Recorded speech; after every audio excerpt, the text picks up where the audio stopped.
This is Jack, a guy from the wrong side of the tracks, stepping into a rich folks' bathroom for the very first time. Something seems off with his body, though he won't stop wiping water on himself. Just then, a well-dressed gentleman walks in behind him. Trying to avoid an awkward moment, Jack heads over to the urinal to take a leak.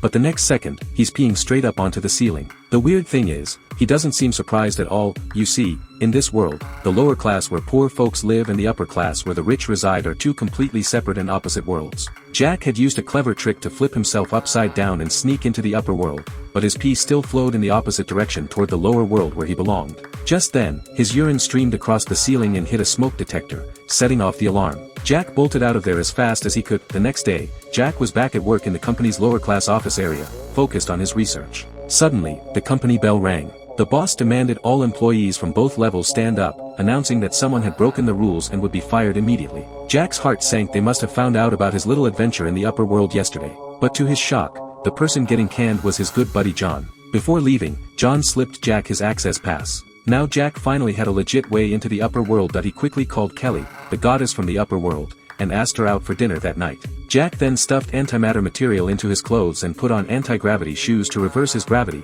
disguising himself as one of the upper-class elite. Using John's pass, Jack finally met face-to-face with Kelly, the woman of his dreams. Even though Kelly had amnesia and couldn't remember their romance from 10 years ago, Jack's smooth talking still managed to win her heart. Just as they were hitting it off, Jack noticed smoke coming from his shoes. Turns out the antimatter only worked for a limited time, and once it expired, it would generate intense heat.